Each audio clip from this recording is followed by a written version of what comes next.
Nadia dan pastinya masih di Bumiku Satu. Ya Sobat Bumi, Nadia habis belanja minyak goreng nih. Hari ini mau masak-masak dan mau goreng-goreng. Biasanya kalau habis goreng-goreng itu ada bekas minyak penggorengannya kan? Dan kita biasa menyebutnya minyak jelantah. Dan sebenarnya minyak jelantah itu nggak boleh dipakai menggoreng lagi Sobat Bumi.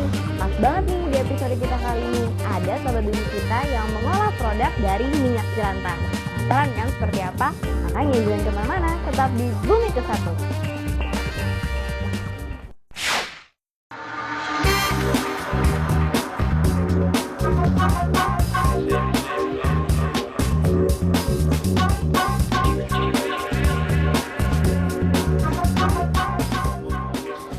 Hai Sobat Bumi, masih tetap kan bersemangat untuk menjaga kelestarian bumi ini dengan cara yang asik ala anak muda pastinya. Aktivitas rutin kita sehari-hari dan di sekitar bisa jadi ide untuk aksi pelestarian lingkungan.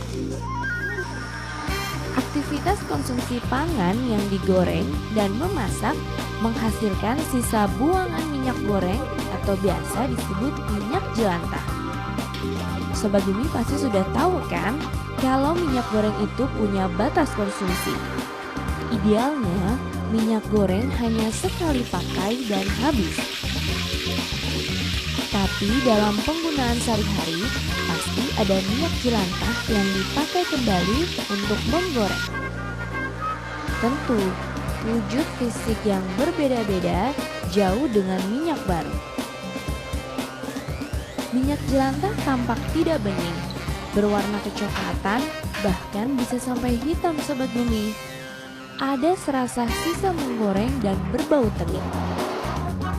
Minyak jelantah ini pasti juga dibuang, tentunya berdampak langsung yaitu mengotori tanah dan saluran air.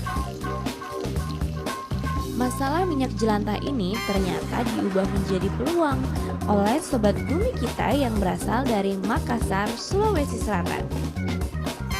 Septian Suryo, lulusan Universitas Hasanuddin Makassar, sekaligus pemenang ajang Greenpreneur Challenge 2012, mengubah minyak jelantah menjadi sabun.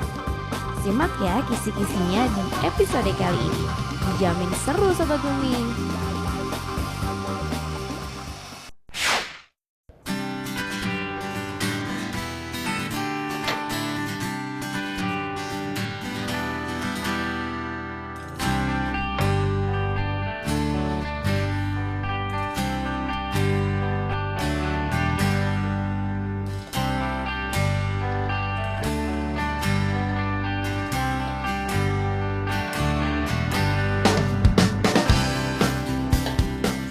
Sobat Bumi.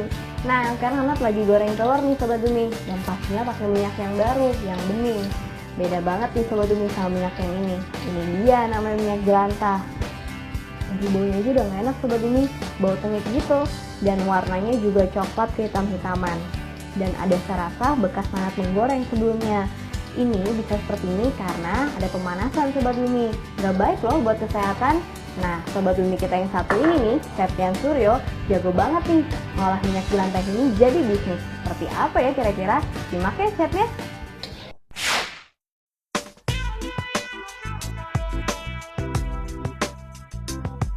Oke, perkenalkan nama saya Septian Suryo, biasa dipanggil Rio.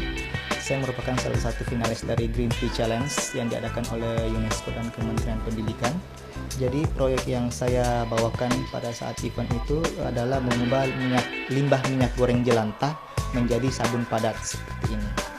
Nah, ide awal untuk pembuatan proyek ini kami melihat bahwa banyak industri-industri yang menggunakan minyak goreng itu setelah dipakai mereka menjual kembali ke penjual kelontongan gorengan di pinggir jalan. Nah, ini kan disalahgunakan, secara kesehatan sudah tidak memenuhi syarat lagi dan berbahaya bagi konsumen yang membelinya. Jadi kami pikir daripada disalahgunakan seperti itu, lebih baik kami mencoba menggunakannya untuk bahan dasar lain. Nah, ternyata hasil pengujian di lab untuk menggunakan minyak goreng bekas itu masih memenuhi standar SNI. Akhirnya kami membuatlah sabun dari minyak goreng jelantah untuk sabun padat. Ya, jadi untuk minyak jelantah sendiri ini ada sabun padat seperti ini. Terus untuk sabun cair juga bisa, tapi untuk teknologi yang kami punya itu masih kurang memadai. Jadi kami hanya menggunakan bahan dasar gliserinnya saja untuk membuat sebagai bahan pelembut.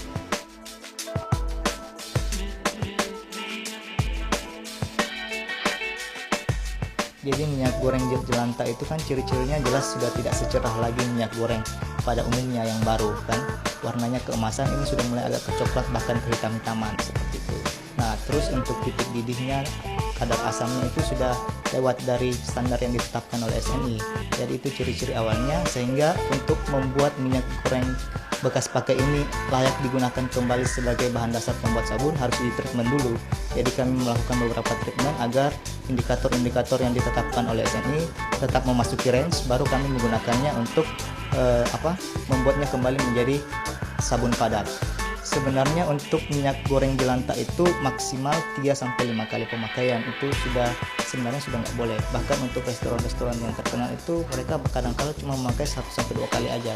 Nah, minyak goreng jelantah yang tidak dijual dari industri-industri penggorengan itu biasanya mereka langsung membuangnya ke parit gitu atau ke got. Nah, ini kan akan mencemari biota-biota dan ekosistem dari got itu sendiri, sehingga mungkin yang seharusnya jernih bagus itu menjadi tercemar oleh minyak. Akhirnya pada saat dialirkan ke sungai atau ke laut begitu, itu juga akan mengambil bagian dalam pencemaran air laut seperti itu.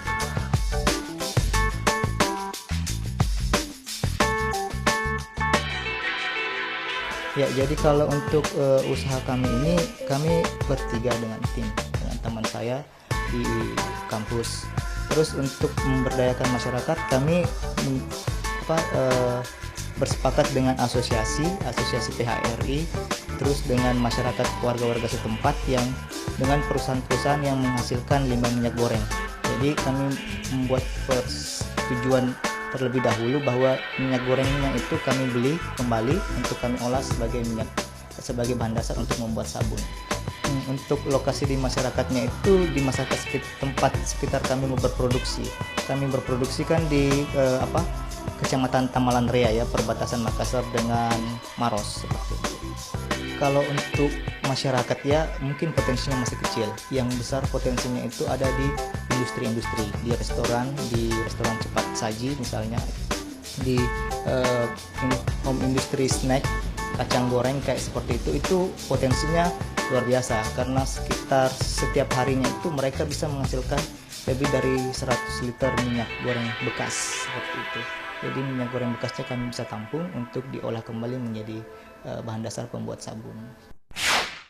Ya, Sobat Bumi, minyak goreng itu ternyata terbuat dari kelapa sawit. Dan Nadia penasaran nih, Nadia lihat di kemasan sabun. Dan di komposisinya itu ada sodium palm dan sodium palm kernelate.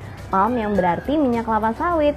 Terbukti kan kalau sabun ini terbuat dari minyak kelapa sawit.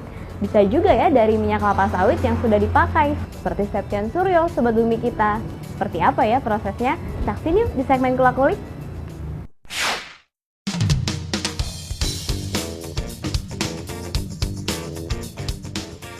Oke, kali ini kita akan membuat sabun padat dari minyak jelantah. Jadi bahan utama yang kami gunakan itu adalah minyak jelantah. Terus ada bahan-bahan tambahan lain, asam stearat, basa NaOH, gliserin, etanol, dan lain sebagainya. Jadi tahapannya itu yang pertama, kita treatment dulu minyak jelantahnya agar layak untuk digunakan sebagai bahan dasar sabun. Jadi perlakuan untuk minyak jelantahnya sendiri ada 3 tahapan. Harus dipanaskan dulu untuk memisahkan antara air dan pengotornya. Setelah itu disaring, dan setelah itu ditambahkan sedikit basa untuk meningkatkan kecerahan warna. Lalu ditambahkan bentonit atau aktif karbon untuk menyerap zat-zat yang beracun gitu. Jadi hasilnya seperti ini. Selama kurang lebih 2-3 hari didekantasikan lalu disaring kembali untuk menjadikan minyak ini layak digunakan untuk proses pembuatan sabun padat. Nah, selanjutnya untuk itu tahap yang selanjutnya adalah melebur dulu asam stearat, lalu menambahkan minyak jelantahnya sebagai fase minyak, lalu kita mencampurkan dengan NaOH 30% untuk terjadi reaksi saponifikasi.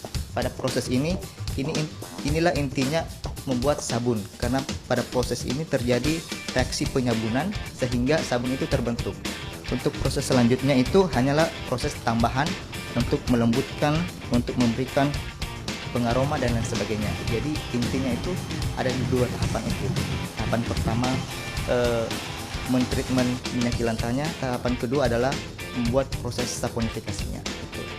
Ya, setelah penambahan pengaroma, proses pembuatan sabun sudah hampir selesai. Tinggal satu tahapan lagi, yakni memasukkannya dalam cetakan. Tapi sebelum dimasukkan ke dalam cetakan, kita harus melumurinya dulu permukaannya dengan vaselin putih agar pada saat sabun terbentuk mudah dikeluarkan dari cetakan. Ya, sabun itu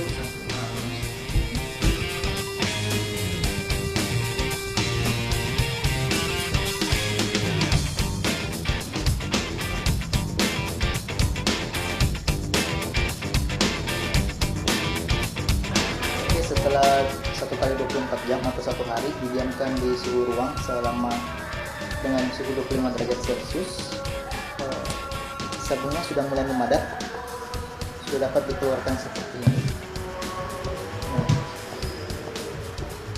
Tinggal sedikit dorongan dia keluar, hanya saja ini masih agak basah gitu, jadi perlu dikeringkan lagi, tapi sudah bukan lagi di dalam pipa, melainkan di ruangan kita. Oke, hasil akhirnya setelah dikeluarkan dari cetakan selama 1 kali 24 jam itu kita wrapping seperti ini untuk dikeringkan dengan suhu ruang agar betul-betul terjadi proses penyabunan dan keras padat seperti ini.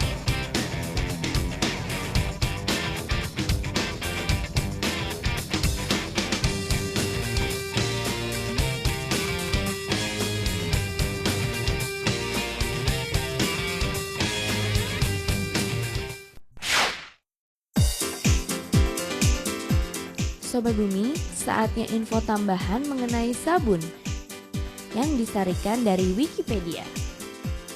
Sabun pada dasarnya adalah bahan yang jika dipadukan dengan air akan memiliki efek membersihkan. Bahan dasar pembentuk sabun yaitu lemak berasal dari minyak dan alkali seperti natrium dan kalium hidroksida. Awal mulanya sabun ditemukan di Babilonia kuno. Namun pengembangan secara komersil dan skala besar ada pada 1971 oleh kimiawan Prancis Nicolas Leblanc. Perkembangan sabun kini pesat banget, beragam bentuk dan bahan. Ada sabun batang dari berbagai bahan alami dan non-alami, sabun deterjen, sabun cair, atau dalam bentuk foam atau busa. Sobat Bumi, ternyata ada loh buah yang bisa berfungsi menjadi sabun. Pernah tahu lerak? Lerak yang populer sebagai soft nut ini sudah sejak dulu digunakan untuk mencuci membersihkan pakaian atau batik. Bahkan lerak juga bisa digunakan untuk membersihkan lantai. Caranya gampang Sobat Bumi, tinggal rendam buah lerak kering, lalu dikoyak dalam air hingga mengeluarkan busa. Tambahkan air, lalu bisa digunakan untuk mengepel. Alami banget ya Sobat Bumi. Sobat Bumi, ternyata sabun menjadi elemen yang sangat penting dalam aktivitas bersih-bersih. Ada beberapa fakta menarik terkait dengan sabun yang diambil dari website globalshop.org. 1,4 juta kematian bisa dicegah setiap tahunnya dengan mencuci tangan menggunakan sabun.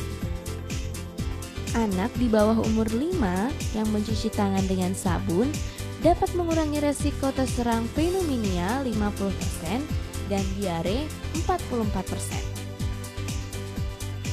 Mencuci tangan dengan sabun adalah cara yang efektif dan tidak mahal untuk mencegah penyakit tersebut. Fakta menarik lainnya yaitu setiap tahun produksi sabun sebesar 10 triliun pound dan 1/3 sabun di seluruh dunia penggunanya yaitu masyarakat Amerika Serikat. Namun sekitar 2,6 juta sabun batangan setiap harinya dibuang begitu saja oleh industri hotel di negeri ini. Sobat Umi, ada sabun unik nih, sabun Ivory yang didesain tidak mengapung seperti sabun pada umumnya. Menarik banget kan infonya? Sobat Umi, di depan Nadia udah ada 3 sabun nih dengan warna yang berbeda. Ada warna ungu, biru, dan juga hijau. Dan baunya juga menarik banget nih Sobat Umi. Dan ternyata bahan dasar dari sabun ini adalah minyak, termasuk minyak jelantah yang telah diolah Septian Suryo. Ada juga nih sabun yang diolah dari minyak zaitun atau olive oil. Dan kita menyebutnya Nablus. Seperti apa ya? Simak di segmen berita lingkungan.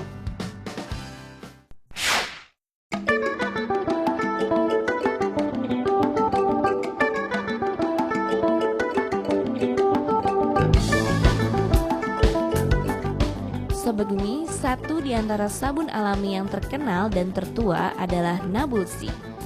Nama ini diambil dari kota Nablus, Palestina, Timur Tengah.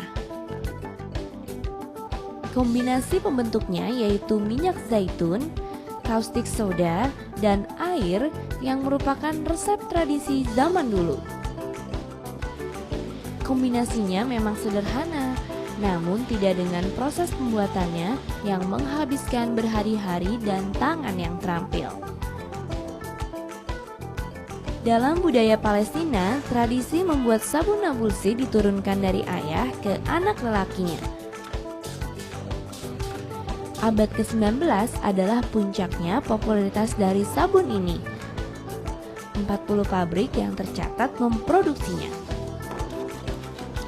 Namun kini yang bertahan hanya 3, diantaranya sabun Nablus dan Toucan. Dalam dunia sabun Nablus yang populer, kamu berbicara tentang memasak, hal yang sama dengan makanan dan sayuran. Kami memanaskan atau memasak minyak zaitun untuk membuat sabun. Jadi kita memasak sabun. Prosesnya berlangsung kira-kira 6-7 jam. Setelah itu kami mengistirahatkannya selama 4-5 jam, lalu kami menaruhnya di lantai. Fase selanjutnya yaitu kerja tim seluruh pekerja pabrik, yaitu memotong, menyusun, dan mengemas. Proses memotongnya sangat unik, yaitu garis merah digambar pada lembaran sabun, lalu dipotong oleh sang ahli. Sabun hasil potongan lalu disusun menyerupai piramida yang tingginya mencapai 2 meter. Penyusunan ini tujuannya agar sabun lebih cepat kering. Setelah benar-benar kering, barulah sabun ini dikemas. Sabun ini biasa digunakan oleh warga Palestina untuk keramas, membersihkan muka, badan, dan peralatan makan tanpa khawatir ada efek iritasi, karena terbuat dari minyak zaitun alami. Kini pengembangan pun digiatkan dengan cara menambahkan aroma baru di antaranya, yaitu mint, buah, mineral laut mati, dan herbal. Setiap tahun produksi sabun ini mencapai 100 hingga 150 ton. Pangsa pasarnya adalah Eropa, Amerika, dan Asia, seperti organisasi zaitun di Kanada dan Inggris. Hebatnya Sobat Bumi, kebukti tuh kalau tradisi membuat sabun berbahan alami bisa bertahan hingga saat ini, mendatangkan keuntungan dan tidak membahayakan lingkungan.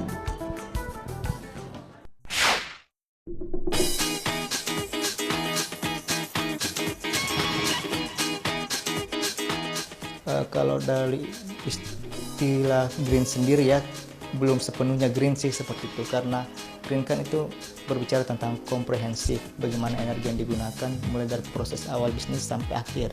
Tapi kami berusaha semaksimal mungkin bagaimana agar segala yang kami lakukan ini minimal tidak mencemari lingkungan atau memberi sumbangsi membantu mengurangi.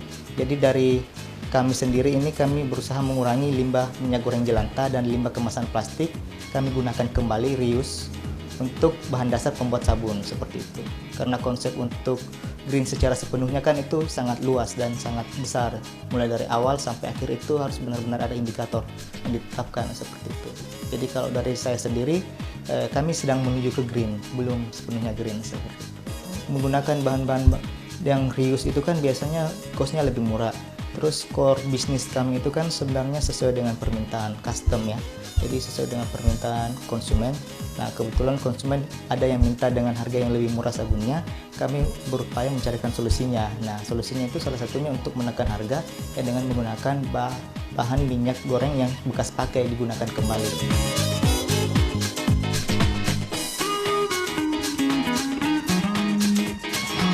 Kalau dari kami sendiri ada, karena beberapa industri yang pernah kami temani untuk berasosiasi itu mereka sangat terbantu, tidak perlu lagi memberikan secara biasa cuma-cuma minyak jelantahnya itu ke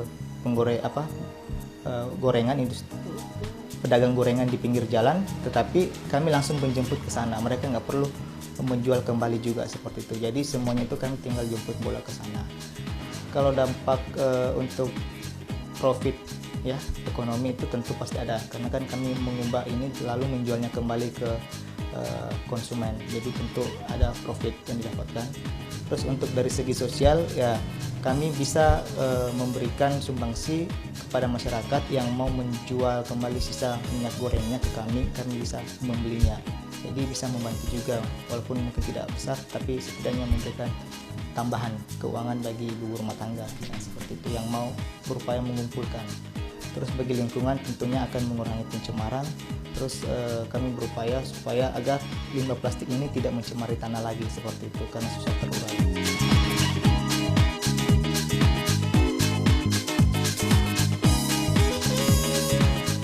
Sebenarnya simpel aja sih, kalau dari saya sendiri kita harus lebih jeli melihat kebutuhan apa yang sedang dihadapi oleh lingkungan di sekitar kita, apa yang harus dicarikan solusinya seperti itu. Untuk semangat, kalau saya sih coba teruslah, mungkin memang pada awalnya akan mendapatkan banyak kendala begitu, tapi untuk kedepannya kalau memang niatnya baik pasti akan diberikan jalan keluar seperti itu. Jadi coba terus keep fighting.